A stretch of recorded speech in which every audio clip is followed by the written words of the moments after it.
चिंतन श्री गुरुदेव दत्त. तुमच्या मनापासून स्वागत आहे मित्रांनो. प्रामुख्याने मानवी जीवनात अनेक महत्त्वाचे गरजा आहेत, पण त्यामध्ये काही वेळा त्या गरजा माणूस पैशाच्या अभावी पूर्ण करू शकत नाही किंवा त्याची काही स्वप्ने पूर्ण करू शकत नाही. मग अशा प्रकारच्या परिस्थितीत तो एक मार्ग हुडकून काढतो, तो म्हणजे कर्ज.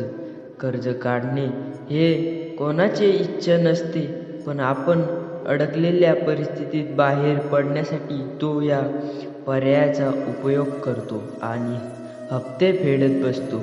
म्हणून हा त्याचा काही गरजा किंवा संकटात सापडणार असल्यामुळे इच्छा नसताना कर्ज घेतो. मग कालांतराने या काही लोकांची परिस्थिती एवढे वाईट होते की त्यांना या कर्जाचे हप्ते पण द्यायचे कठीण होते.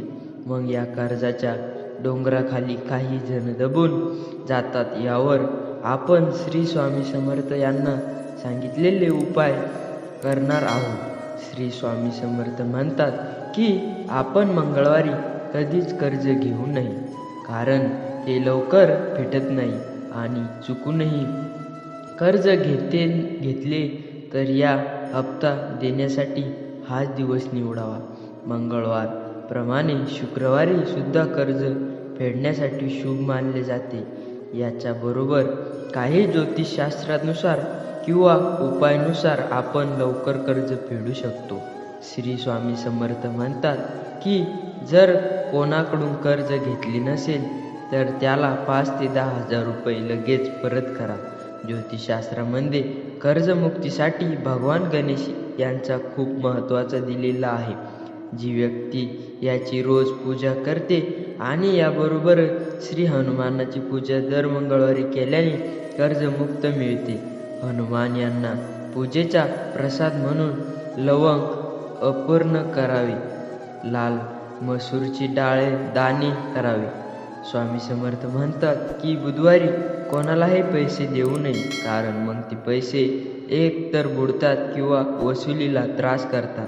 गुरुवारी हा पैसे देण्याचा चांगला दिवस आहे. 5 गुलाबाची फुले आपल्या उजव्या हातात घेऊन देवाऱ्यापुढे 108 वेळा गायत्री मंत्राचा जप करावा आणि त्यानंतर ते फुले जवळ वाहत्या पाण्यात सोडून द्यावे. हे काही उपाय केल्याने तुमचे कर्ज लवकर फिटायला मदत होते, कारण भगवान श्री गणेशजी आणि हनुमान यांच्या कृपेने आणि तसेच श्री स्वामी समर्थ यांच्या उपायांनी तुमचे कर्ज मुक्त मिळेल. तुमचे कर्ज हे लवकरात लवकर श्री स्वामी समर्थ यांच्या कृपेने तुमची कर्जापासून मुक्ती होईल.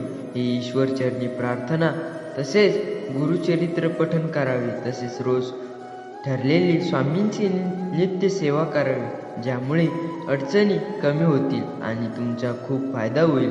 राबायचे बळ मिळेल व यश मिळणार, त्यामुळे कर्जमुक्ती लवकर होईल. अवधूत चिंतन श्री गुरुदेव दत्त.